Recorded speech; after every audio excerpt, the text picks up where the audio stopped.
My name is Jennifer. I'm 37 years old. My husband Vince is a normal office worker and I'm a nurse. We don't have children, so I'm not particularly busy after I come home after work. The clinic I work at doesn't have night shifts, so I have plenty of time for myself. When I get home, I clean the house, do laundry, and prepare dinner. Vince comes home at around 7 p.m., the same time as dinner is ready. We have aperitif while complaining about our work and then have dinner as we talk about the day. Vince is in charge of washing the dishes. I wet them up as he washes and put them away. We continue talking about this and that as we work together. After that, we relax doing whatever we want. Vince sometimes works on his PC, plays games, or surfs the net. I read, surf the net, or check social networks. Sometimes we watch TV together. Our routine goes by pleasantly. We had been married for 12 years, and there were times when I felt sad about not being pregnant. I've come to think that it's not so bad to grow old as we spent such a peaceful time together. I thought it would continue for a long time, but the change came suddenly. It was when I returned home after staying with my parents for a few days. The moment I entered my home, I felt something strange. It was trivial, but an obvious anomaly. The arrangement of shoes in the shoe closet had changed. The way the flowers in the living room were arranged. The dishes were put away in the wrong place. Small things, but big discomfort. It was weird. The worst was my room.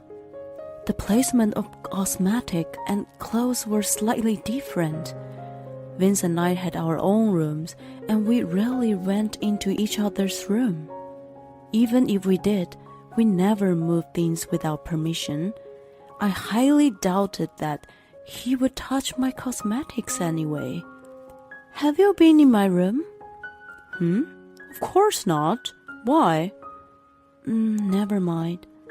When I asked him, he looked puzzled and denied it.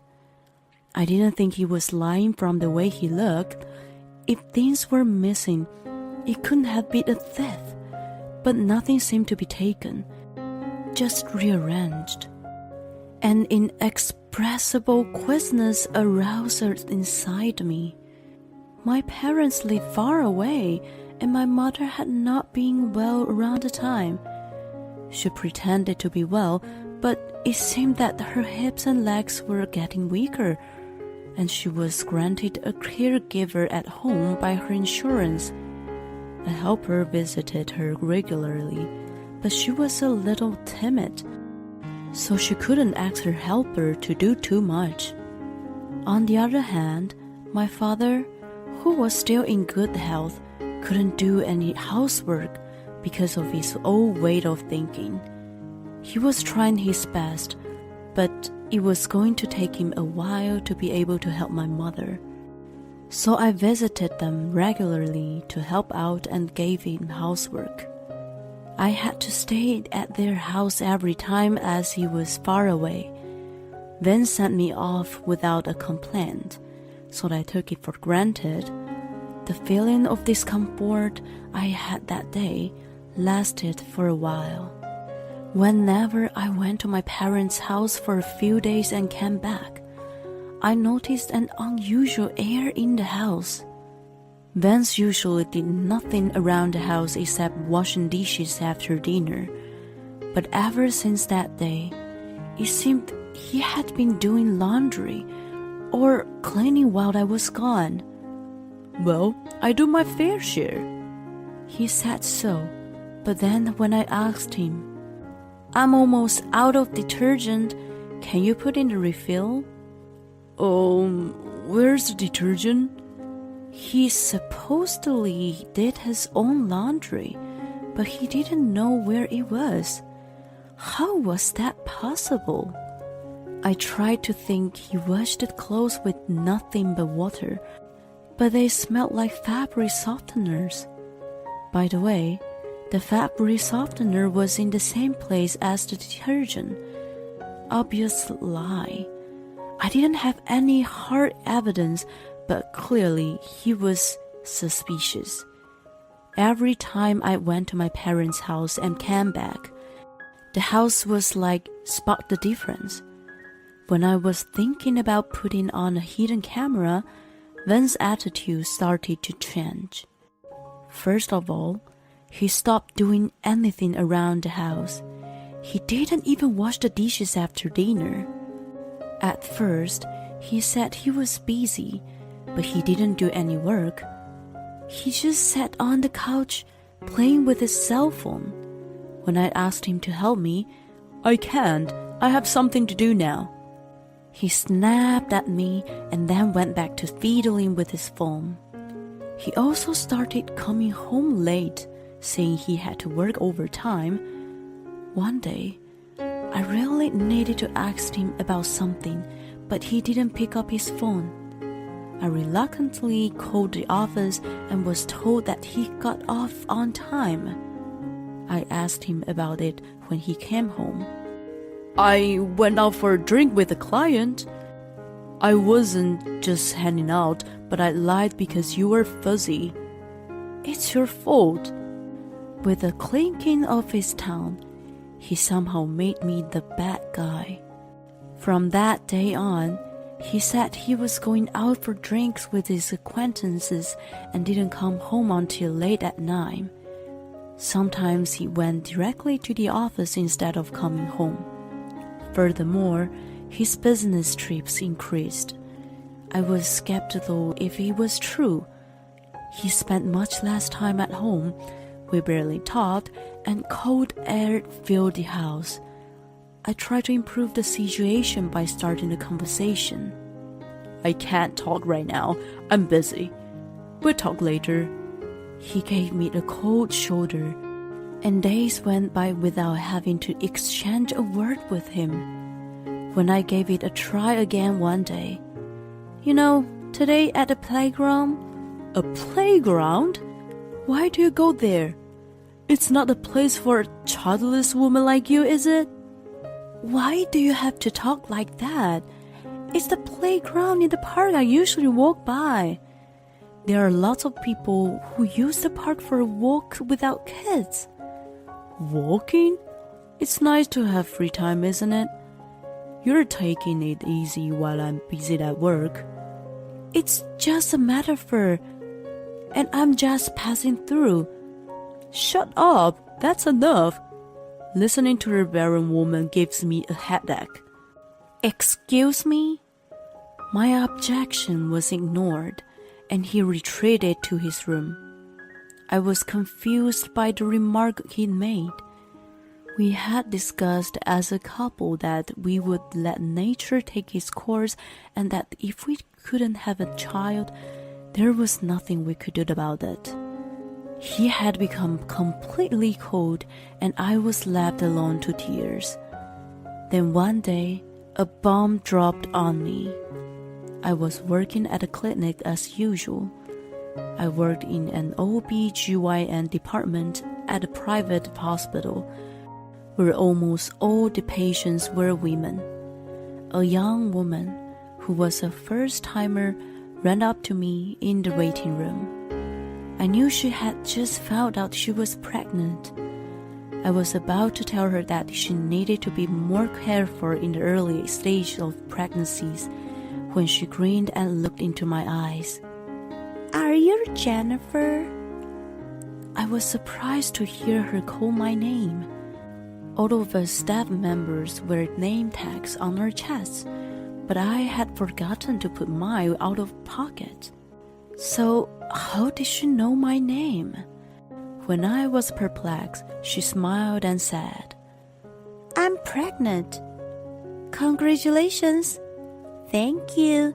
The father of the child is your husband, by the way." "I beg your pardon?" "I'm pregnant with Ben's child. please leave him, okay? Excuse me? It was so abrupt.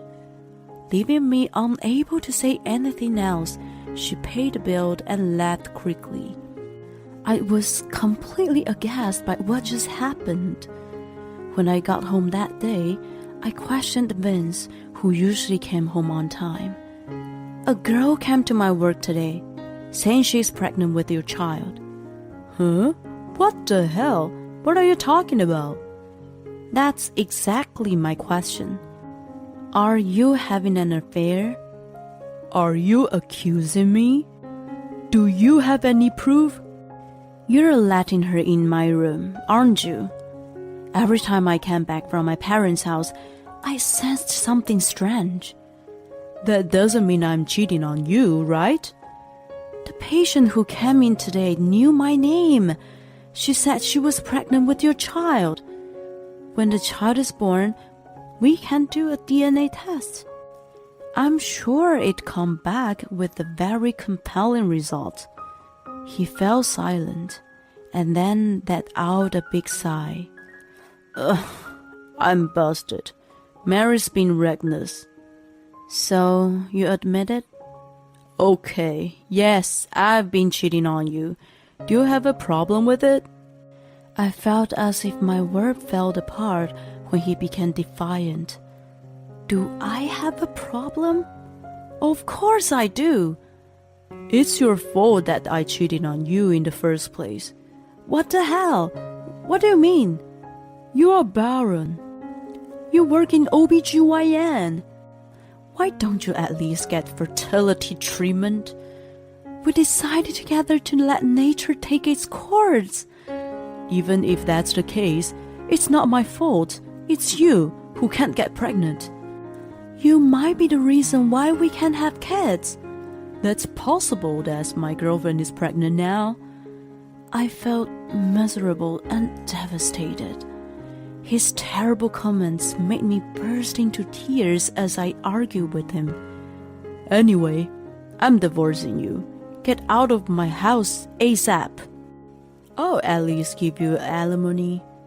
He walked out of the house, leaving me no choice. I felt so much pain inside and could do nothing but lie on the bed and cry. It was all a blur of what happened after that. When my mind came around, I was on the train back to my parents' house. They were surprised by my sudden arrival late at night, but welcomed me in. They stayed with me quietly until I calmed down. I was grateful to feel their empathy and loved that I cried until there were no more tears. After I calmed down, I told them everything. I was able to sort out of my feelings by talking about them. By the time I was done, I felt relieved. My parents advised me to do whatever made sense to me, which pushed me forward. A month later, I was sitting in a cafe with Vince and his girlfriend in front of me. When I asked him to meet me, she offered to come alone. I was planning to invite her anyway, so it saved me the trouble. I put a file in front of them. They were the divorce papers and alimony. By the way, there was my lawyer sitting next to me. Hi, I'm Mary, pregnant with my Baba's child. The same woman who spoke to me at the clinic cheerfully introduced herself. She was young and carried a girlish hair around her. Baba? I wondered if this kind of girl was his taste. He looked grumpy, in contrast to the jovial girlfriend with a big smile. Why do I have to pay alimony? I wondered how he thought he could get away without paying it. You said you would, right? I'd rather charge you for it. I cheated on you because you couldn't get pregnant. It was upsetting to see his unapologetic attitude, but it was a waste of energy to get angry at someone like him. With an awkward smile on my face, I presented the documents I had prepared after consulting with my lawyer. This is the standard fee. Please pay it in the lump sum. Then I will never bother you guys again. What a greedy bitch. What the hell is this amount? What's wrong with it? I've quoted you a fair price. No shit. It's too much, even though I got her pregnant. I knew he would protest when he saw the amount. He's right. We are going to have a baby. How can you treat us so awfully? I wondered if Mary had flowers blooming in her head when she foolishly joined it. She seemed to be oblivious to the fact that she stole my husband and destroyed my family. It wasn't that I didn't feel annoyed at her attitude, but my laughter outweighed my anger. I grinned without hiding the giggles that welled up. I know having a baby is a lot of work, but I won't divorce you unless you pay me this amount. That's insane. I've told you many times. I'm pregnant with this child. Please leave him as soon as possible. But you're the third woman, you know. What do you mean? I gave her the truth with a smile on my face. She looked baffled by what I had just said. I didn't miss the face of Vance turning pale. I wasted no time and showed them multiple photos. These are pictures of his affair. There are 2 others beside you, right, Vance? I hired a private detective and found out that he was having a 3-way affair. That's a lie. Mary immediately denied it. That's called her cheating partner number 1. Look, he's lovey-dovey with you in this picture, but he's also holding hands with this woman. Here's another picture of him entering and leaving the motel with another woman. Cheating partner 2 and 3, looking intimate with Vance. No matter how hard I tried to think otherwise, they didn't think like friends. Mary turned pale in front of the photos. Vance looked like he was going to throw up. Baba, what's all this? It's not what you think. They're just friends. You hold hands with your friends and go to a motel room with them? I'm just shaking hands in this one, and this is going to a motel to talk about work. He was flustered to make excuse when questioned by Mary. If that was a handshake, I wasn't sure in which custom. They were almost arm in arm. And what kind of meeting needed to be held inside a motel room? You're the only one I love, it's true. While he was desperately justifying himself, I raised my hand to signal. Immediately thereafter, the people seated behind us stood up. The moment they turned to look at us, Amy, Julie!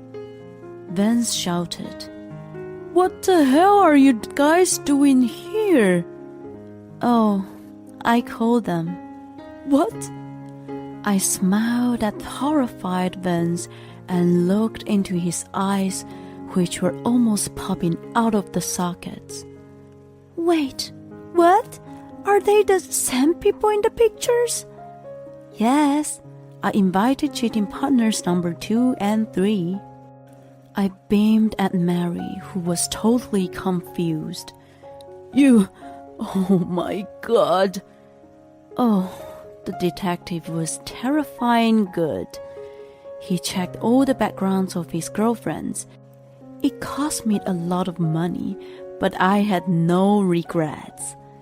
I got to see Vance's dumb face right in front of me now. That was enough for me. Didn't you tell me that you were single? Didn't you tell me you were in the process of a divorce and that you were separated? Vince's face was a mixture of panic and confusion as he was confronted by his cheating partners number 2 and 3. You worked overtime every day, went on frequent business trips, and went out on weekends. I thought you were pretty hands-on with one partner, but I'm amazed that you had 3. It was really unexpected, and I was beyond angry and astonished. No, this is all wrong. Nothing's wrong here. You were cheating on me with 3 women. That's why the alimony is at this amount. Do you understand? All of them have admitted to having an affair with you. You can't get away with it. You will pay exactly this. I banged on the table, and Vince jerked his body up. He was white as a ghost and covered in the cold sweat. Boba, I'm your true love, right? I was the only one you were serious about, wasn't I? Pale-faced Mary pressed him. Before he could say anything with trembling lips, the other women closed in. You said you were going to marry me next year, didn't you? That was 3 days ago. You were going to continue our relationship if you didn't get caught, weren't you? Well, that's... You said something similar to me too, didn't you? You were about to finalize your divorce, and we should go on a trip afterward. Were you planning to continue with them even after our child was born? Are you kidding me? Vince was shrinking smaller and smaller. Guess what happened afterward? You cheater, smacked by cheating partner number 2. You piece of shit, another one by number 3. You traitor, and the final one by Mary. He was slapped beautifully 3 times in a row. It wasn't even the season for snow, but I laughed at the glorious red cheeks on his face. The rest of the meeting went very smoothly. He was in a state of despair after being confronted by 4 women, including myself. We had abandoned him. He was out of his mind, but he easily signed the divorce papers and agreed to pay alimony. As for the 3 cheating partners, I originally wanted to find a way to suit them, but I changed my mind in the end. Number 2 was unaware that he was married. Number 3 thought he was getting divorced soon and was waiting for the day to come. They weren't in a serious relationship. Both of them apologized profusely to me. I couldn't blame them too much. I still wanted to find a way to charge Mary with something, but as she was pregnant, a nurse part of me didn't want to put her under any more strain. It didn't mean that I forgave her. Her unborn child was innocent, and I was just thinking of its future. The girls, especially Mary, showed a great distrust in men after it was all over. I was skeptical that they could find happiness in the future. Mary's life was going to be very difficult from then on. She didn't want to marry Vince anymore, but still wanted to have a baby. Raising a child on her own was going to be the hardest path imaginable. It would be her redemption, and I decided to be okay with that. 6 months after my divorce was finalized, I'm back to my normal, peaceful life. I continue to work while helping my parents at home. Occasionally, I receive a call from Vince. Apparently, his savings are gone paying alimony to me, and then there are the child support payments to Mary. I hear that he is having a hard time making ends meet. At work, the rumor of the 3-timing affair spread throughout the company. His co-workers look at him with dismay, and he's made to feel very ashamed. As a result, He's been making a lot of mistakes and has fallen down the career ladder. His parents were mortified by him and disowned him, and he is now living a lonely life. On top of his endless complaints about them, he used to text me, "You're the only one that comes to mind when I'm in real pain. I'm sorry. I want to start over with you. I'm begging you." I used to just ignore him, but the text kept coming in more and more. It was so annoying that I blocked him. I feel refreshed after cutting contact with him. I'm still working in an OB/GYN clinic where all kinds of stories are born. I'm absorbed in my work, but suddenly a thought comes to my mind. If I have a chance to be with someone again in the future, I would like to create my own story. Until then, I continue to support my patients.